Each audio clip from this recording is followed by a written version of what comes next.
Hello.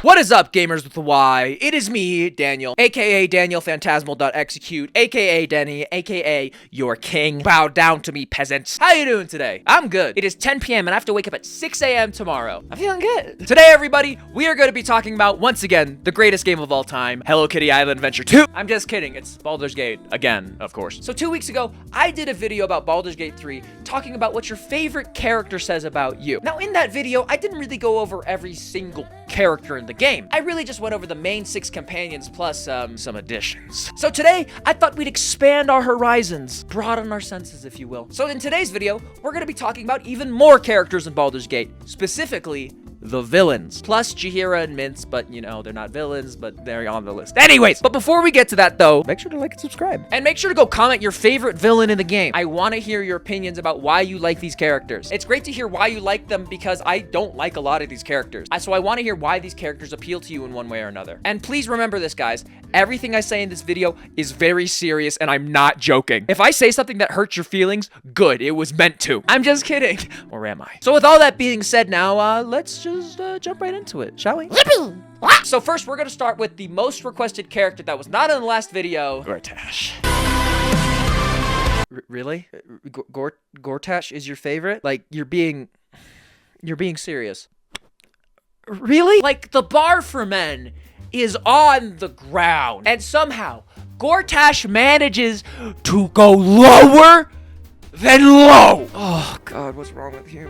What's wrong with you? Gortash is an evil, corrupt political capitalist. He's like if Elon Musk was stupid and evil, and if he wore a lot of guy liner. Oh wait, that is Elon Musk! Except for the guy liner. Elon Musk could never be that fashionable. Gortash is the equivalent of a K-pop CEO. But rather than being, you know, like, nice and sexy, he's killed puppies. Gortash is characterized as an irredeemable monster who is attempting to take over the world using an alien brain from another dimension. Oh, and let's not forget that on the side, he's attempting to create a police surveillance state by using hell explosive robots. You like men the way dogs like toilet water. You don't know why, but you just love shit. Like what? Like what's attractive about him? Like what is it? Is it how his hair doesn't match his face? Is it about maybe how his nose doesn't match his face? Is it about how his mouth doesn't match his face? Maybe that's how his face doesn't match his face or something like that. Gortash is described as a younger man, but I beg to differ with those evil smirk lines. Why are you smirking? Stop smirking, you son of a bitch! Why do you like him? He is literally comically evil. Mustache twirling evil. Gortash would poison the watering hole. I'm going to tear down this nature reserve to make room for my oil company. Literally Gortash. If you like Gortash, like legitimately, name one good thing, one redeeming quality about him. Even if you're capable of creating maybe one minuscule good thing he's done. I can name 20 war crimes he's committed in the past week. This man breaks the Geneva Convention on accident daily. Oh, I forgot. How could I forget? You know he sold Karlach to the archdevil of Avernus. Oh, and if you don't know Baldur's Gate and like Forgotten Realms lore, you don't seek out devils to make deals with them. They seek you out. That means Gortash was so evil that the devil said, hey, let's do business. No good deed will pay for what he did to my big buff baby girl Karlach. If you like Gortash, change. God, seek help. Speaking of seeking help, let's talk about the next villain on our list. Orin the Red. I have done nothing wrong, ever, in my life. I know this. And I love you. So unlike Gortash, you chose an unredeemable evil-killing monster as your favorite character. God, what is wrong with all of you? Someone who's happy to kill and maim simply for the pleasure of doing it. Someone who enjoys inflicting pain on others because that's the only way they themselves are able to feel joy. Someone who's ready to stab your eyeball with a chopstick just because you looked at them. Orin murders simply for the sake of murdering. And you know what? I get it. Unlike Gortash, I understand Orin's appeal. Orin's scary, and that's kinda hot. On one hand, Orin is a monster, figuratively and literally. She wants nothing except for everyone around her to die. But on the other hand, scary lady looks sexy when she's covered in blood. Listen, I'm not saying Orin is my favorite, but what I am saying is that it's much more plausible to like scary murder lady over Green Day Gortash, okay? Regardless of my internal biases, though, I can admit when I'm delusional. If you fell asleep in the same room as Orin, you would wake up without your liver and your kidneys. And normally here in my script, this is where I would joke around like, oh my God, you like Orin, you like this, that, and the other thing. But to be completely honest, Orin is such a boring character. A lot of the villains in this game are very one-dimensional. Like I said, Gortash is a mustache-twirling comical villain. Orin only wants to murder people. That's it. Now, you could argue with me and say that, oh, she's doing this because her dad told her to kill people. Well, okay then. Then Orin is murdering people because the god of murder, her father, told her to murder people. Oh, wow, that's so compelling. I like Orin because she's pretty and she kills people.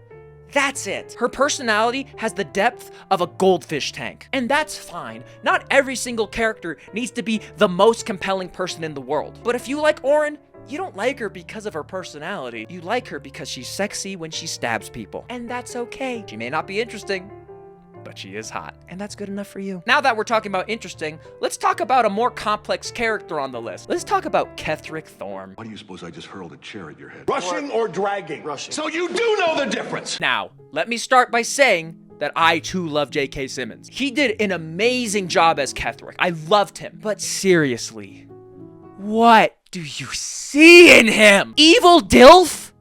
Is that what you want? Yes, he's the general of a massive brainwashed army. Yes, he is unkillable and cannot die. And yes, he's the emissary of the god Merkel, Lord of Bones. And yes, he's extremely powerful with impeccable taste in armor. Okay, now that I'm saying that all out loud, I think I get it actually. So the main argument I've heard on behalf of Ketheric as a character is that he's trying to be a better father to Isabel, his daughter. Just for a quick lore drop, Ketheric used to be a cleric of Shar, but now he has forsaken his goddess and has become a chosen of the Absolute. His daughter, Isabel, is a cleric of Selûne. Selûne and Shar do not like each other. So Ketheric and his daughter have always kind of been at odds. And now that he's got a second chance at life with his daughter, he really wants to try and do better this time. Now, that's the main argument I've heard. So that's the main argument I've heard on behalf of Ketheric Thorm as a character. Here's my rebuttal. Let me remind you that he converted a corner of the Shadowfell into a prison because his daughter was gay. Is that exactly the truth? No, but it's funny. He took his daughter's girlfriend,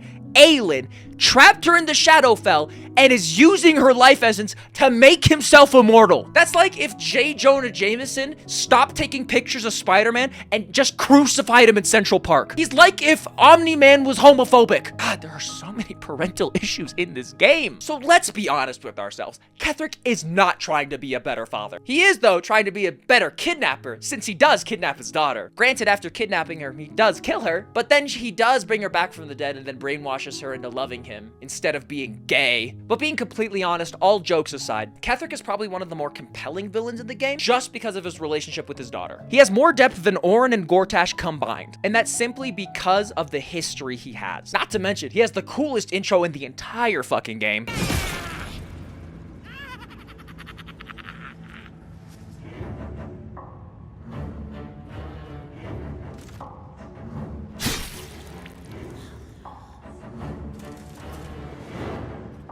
I'm so sorry, my lord. She's an unbeliever outside my control.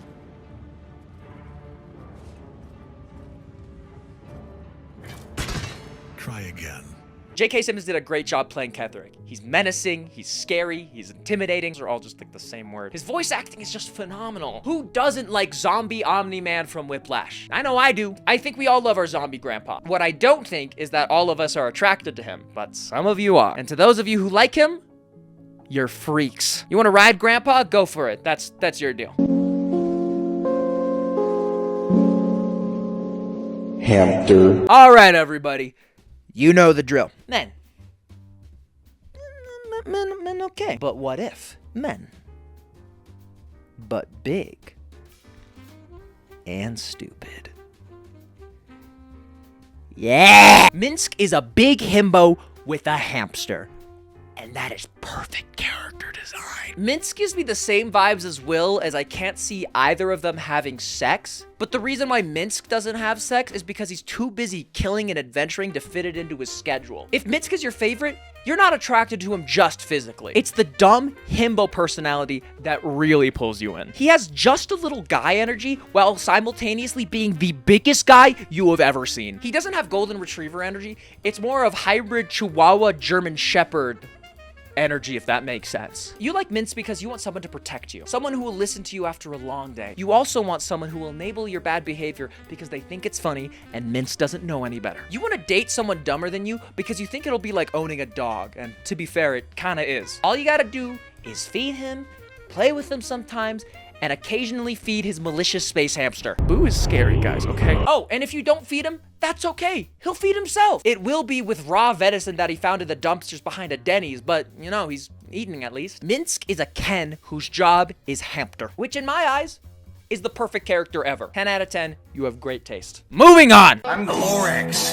I speak for the trees. And for some fucking reason, they're speaking Vietnam. Okay, so I had some trouble with Jira. Jira is more complicated. On one hand, cottagecore MILF who will stab you for stepping on a mushroom. And on the other hand, sweetest grandma you'll ever meet in the woods that's definitely not a witch. So I can see Jira going two ways. One, you have mommy issues, and the second you see an older, attractive, powerful woman, you go, please let me raise you up! Please!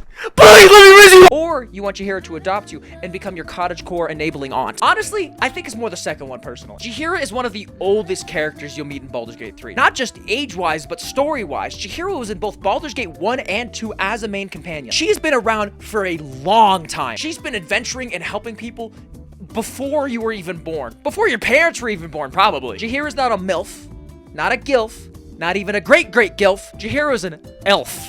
An ancestor you'd like to fuck. She's also one of the only companions that will reject your sexual and romantic advances. But you're used to that now anyways, aren't you? You want someone in your life who can ground you. Someone to be your rock, be your home. Someone to tell you when you're being an idiot and you need to go to bed because you have to wake up early for school tomorrow and you need to get some sleep. How does it feel treating every older woman as your mom? Who neglected you as a child? Were you raised by your grandparents? Either way, Jahira is a respectable choice because not only will she keep you in line, she will also make sure everyone else doesn't cross that line. You should look into family therapy though. Probably have some issues to talk over with your mom. Did I just describe myself? Okay. Moving on, we have one of the most contentious choices you could make in Baldur's Gate. So let's talk about the man, the myth, the manipulator, Raphael. It's really cute that you're gonna defeat me with the power of friendship and all, but again, I am the devil from the Bible, So, let me get this straight. You're telling me that your favorite character is the devil from the Bible. How was Catholic school growing up? How's all that religious trauma? Do you want to talk about it? Let's go talk to a priest. I'm sorry, but what? Oh, gee, I love being toyed with by a devil sociopath. Let's be clear, we're not talking about Harley. We are talking about Raphael, the devil from the Bible. Raphael is,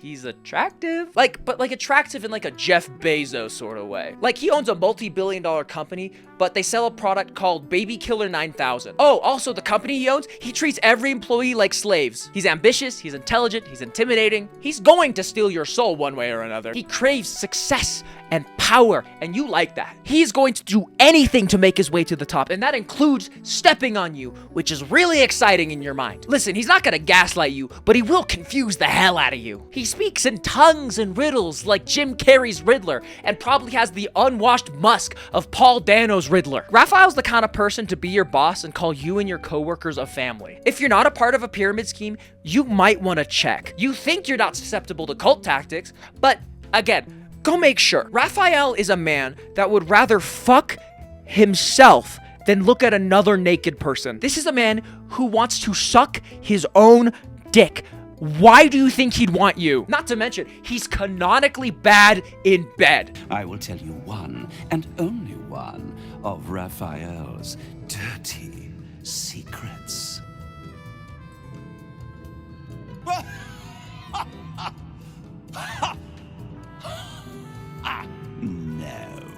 I feel like he'd be a pillow princess, but like he'd say it's being a top. Yeah, I made them do the 2 minutes of work while I did nothing because I'm a top. 2 minutes is generous, by the way. Either you're attracted to him, or you want to be him. This man has created a mansion that floats over literal hell. And inside of this home, he has collected millions of dollars worth of countless artifacts, gold, and items of power. Oh, and let us not forget that in his employ, he has a succubus that looks just like him. Did I forget to mention that? I feel like I didn't mention that yet. You know what? No, you're not attracted to Raphael. You just want to be him. All that power, all that intellect, all that ambition, all that glory that comes from being self-indulgent and evil. You should go get tested for sociopathic tendencies. It's either that or you want to get raw dogged by 2 Raphaels. I don't fucking know. God, what's the appeal? Like, what is it? I don't get it. Do you know what I get much more? Harley. You know what? Let's talk about Harley. Let's talk about Harley. I just had sex. I'm about to eat nachos! If you don't know, Harleap is the succubus in Raphael's employ. This is the same succubus that looks just like Raphael. So what does it say if you like Harleap? Well, it means you're horny. Your favorite character is the sexy, sassy sex devil. Your favorite animated character is probably Angel Dust. And next is probably Astarion. Like, what else am I gonna say? You're probably a Switch. You're horny. Like, at least this option is a little better than Raphael. Just a little bit. You're just horny. Congrats. Good for you. Oh, and you know, speaking of horny, let's move on to our next character. Ladies and gentlemen, let me introduce you to Auntie Ethel. Have fun getting hexed, idiot. Oh, shit, girl. Why is she kinda... Let me riz you up, baby. Shit. Auntie Ethel is the epitome of swamp hag, because that's literally what she is. A swamp hag. A bog witch who's literally trying to steal your firstborn child. Well, not yours, but a firstborn child. You probably read tarot for your friends for fun, and then also keep a manifestation journal right next to your bed along with your candles. I mean, same, I also like candles. Ethel is the perfect embodiment of a classic hag, and they pulled it off so well in game. Not only is her voice acting phenomenal, her fight is so cool. Let's not mention her lair. That is amazing. She has a cauldron of soup in there, people she's cursed with masks and shit. She's covered in warts and she's green. She's perfect. Now, if you're attracted to Ethel, I urge you to reconsider. I mean, if you're into Shrek with acne, I guess go ahead, go for it. But truly, in my mind, Ethel is one of the best crafted characters because she is the perfect stereotype of a bog witch. And I think that's so funny. And if you like Ethel, you got great taste. Anyways, Smash, let's move on to the next one. Kitten, please unblock me. I'm sorry I tagged you in a spoken word mumble rap. I got so many comments on my last video saying, Danny, what about Durge? Durge is my favorite character, Danny. I love my Durge. Let me remind you that Durge is not a character. It is a self-insert player character. Your first OC was the last of the half angel, half demons that was also part dragon. Oh, and let's not forget that they had crimson eyes and raven black hair. Oh, and both their parents are dead, of course. Your most visited websites is Wattpad, AO3, and Tumblr. Now, there's two ways Durge can usually go. One is Redemption Urge. That's my favorite. Redemption Durge goes from a fucked up, evil sociopath murderer to a decent human being who could live in society. If you like Redemption Durge, it's probably because you relate to them. You've gone through a lot of shit. A lot of bad things have happened to you, but you've come out the other side stronger and kinder. You probably like Astarion too. You saw the world through a jaded lens, but through human kindness and compassion, you were able to see the good in people, just like Astarion and just like Redemption Durge. You've come a long way, and I'm proud of you. Now, on the other hand, we have Evil Goblin Durge. You probably didn't even know what Dark Urge was going into your first playthrough, and after seeing clips on TikTok about how evil and horny you could be as Dark Urge, you quit your first playthrough and started the Durge run. You chose Durge because you wanted to be different, but little did you know, you were exactly like the rest of us. No, my OC is actually special because they're the last child of Lucifer, the Lord of Hell. Yeah, just like you and the 30 other people who just watched Has-Been Hotel. Did you have an Among Us OC? Did you? Please say no. Oh my god, I just remembered a website that I think you love. Have you heard of DeviantArt? At the end of the day, Durge is not a character, it is a self-insert. And the fact that y'all asked me to cover Durge as a character tells me everything I need to know about you. Oh, before I'm done, let's pick a name for your next OC.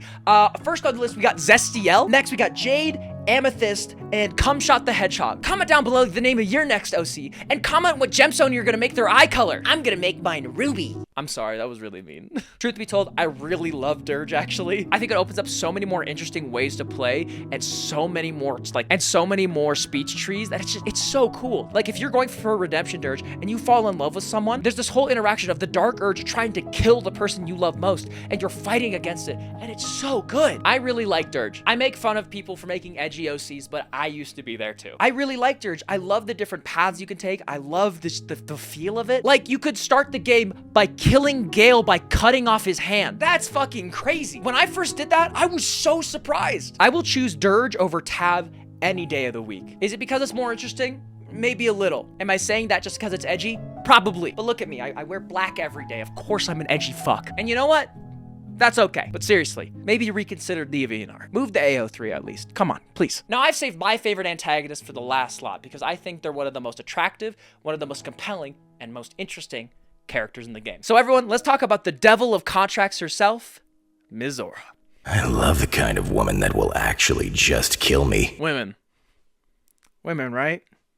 Yeah, women. But what if women who could kill you? Yeah! Much like Raphael, Maora is the devil from the Bible, but a little worse. Evil, manipulative, exploitative. Maora is exactly my type of woman. You're gonna tell me that you don't find her attractive? Look at her.